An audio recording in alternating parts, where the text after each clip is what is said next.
दोस्तों आज का वीडियो बहुत ही महत्वपूर्ण है। आज की वीडियो में हम आईएफओएस और आईएफएस दोनों अधिकारियों के कार्यों में अंतर, दोनों अधिकारियों की सैलरी के बारे में, दोनों अधिकारियों की पावर के बारे में और ये कैसे बनते हैं इनके बारे में हम आपको समझाएंगे। आज का वीडियो बहुत ही इंटरेस्टिंग है। सबसे पहले मैं आपको बता दूं कि यूपीएससी जो है वो कुल 24 सर्विसेज का एग्ज़ाम कंडक्ट करवाती है। ठीक है, यूपीएससी के थ्रू आप 24 सर्विसेज में जा सकते हैं।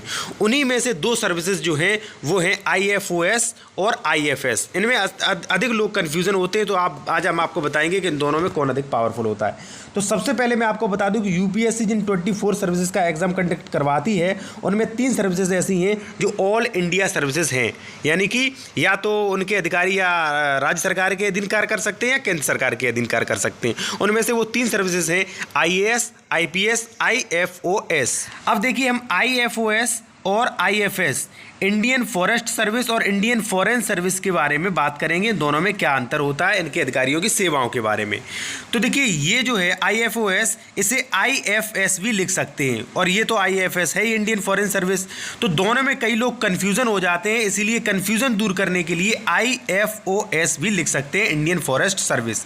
इंडियन फॉरेस्ट सर्विस जो होती है उनके अधिकारी, उनके कर्मचारी हैं वो जंगल की सुरक्षा से संबंधी कार्य करते हैं। जैसे मैं आपको बता दूं, इंडियन फॉरेस्ट सर्विस एक्ट का अनुपालन करना, फॉरेस्ट कंजर्वेशन एक्ट 1980 इसका जो भी है वो पालन करना, एनवायरनमेंट प्रोटेक्शन एक्ट इसका पालन करना, बिल्ड लाइफ प्रोटेक्शन एक्ट 1972, तो वो इन्हीं के अधीन कार्य करते हैं। वनों का संरक्षण, जो भी उसमें जंगली जानवर हैं उनका संरक्षण, उनसे जो भी बनी नीतियां हैं उनके रखरखाव, यानी कि बड़े लेवल पे कार्य करते हैं, जंगल से संबंधित कार्य करते हैं।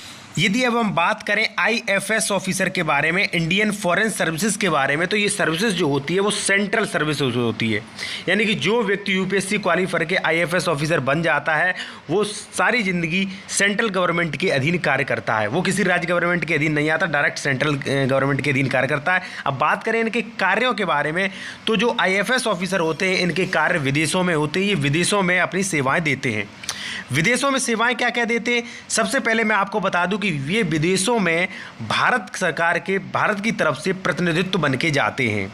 ठीक है, आपने एम्बेसी के, आपने कई बार सुना होगा कि फला देश में, विदेशों में इंडियन एम्बेसी होती है। जैसे अभी यूक्रेन में जब भारत के छात्र फंस गए थे तो वहाँ पर इंडियन एम्बेसी ने उनकी मदद की और उन्हें वहाँ से निकाला गया।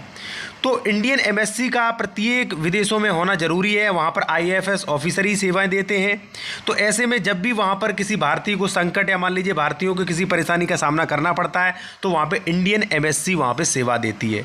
यही नहीं, ये जो आईएफएस ऑफिसर जो होते हैं ये विदेशों में भारत का प्रतिनिधित्व करते हैं और दोनों देशों में, जिस देश में होते हैं, जिस विदेश में ही होते हैं, वहाँ पर दोनों देशों के आपसी संबंध जो होते हैं वो मजबूत करते हैं। और जो भी मान लीजिए पीएम जाते हैं उस देश में, तो पीएम का जो भी सेवाएं हैं और जो भी उनकी स्पीच तैयार करना है, तो इस संबंधित सभी कार्य जो है वो आईएफएस ऑफिसर करते हैं। कुल मिला के आईएफएस ऑफिसर जो होते हैं वो विदेशों में सेवाएं देते हैं और दोनों देशों के बीच आपसी जो भी समझौता है, जो भी रणनीति है, जो भी नीतियाँ हैं, और दोनों देशों के बीच संबंध मजबूत करने का कार्य करते हैं, जो कि एक बड़े जिम्मेदारी का ही पद है। दोस्तों वीडियो अच्छा लगा तो वीडियो को लाइक करें और चैनल को सब्सक्राइब और बेल आइकन जरूर प्रेस करें।